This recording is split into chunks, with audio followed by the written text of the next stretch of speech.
Okay, so your RDLs is a hip hinge movement, so it's essentially like the deadlift. However, we are putting more emphasis on the hamstrings, and so you're bending your knees less. With this one, you're going to start from the top of the movement as opposed to the bottom, but you will still be deadlifting the bar up initially before you start your first rep. So make sure you deadlift it up with good form. So again, just go through that same deadlift technique as we've been through in the deadlift video. From there, lats on, you're going to take a big breath, lock it out at that top position, and then you're going to sort of shuffle yourself into position. You want to make sure that those lats are on, okay, and that core is on nice and strong. So with this one, we can have a tendency to let the core switch off, and we end up with this really arched lower back, and that's not something we want. We want to keep that pelvis relatively tucked, okay? So we want to make sure that through here, we're keeping that core on. So our butt will come under slightly, and that core will stay nice and strong. So we're going through that stacked position again, where our rib cage is nice and straight over the top of the pelvis. Deadlifting the bar up, big breath in.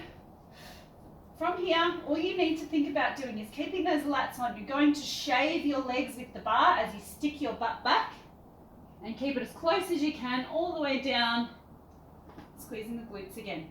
So if your hamstring flexibility is really good, you might be able to get down a little bit further.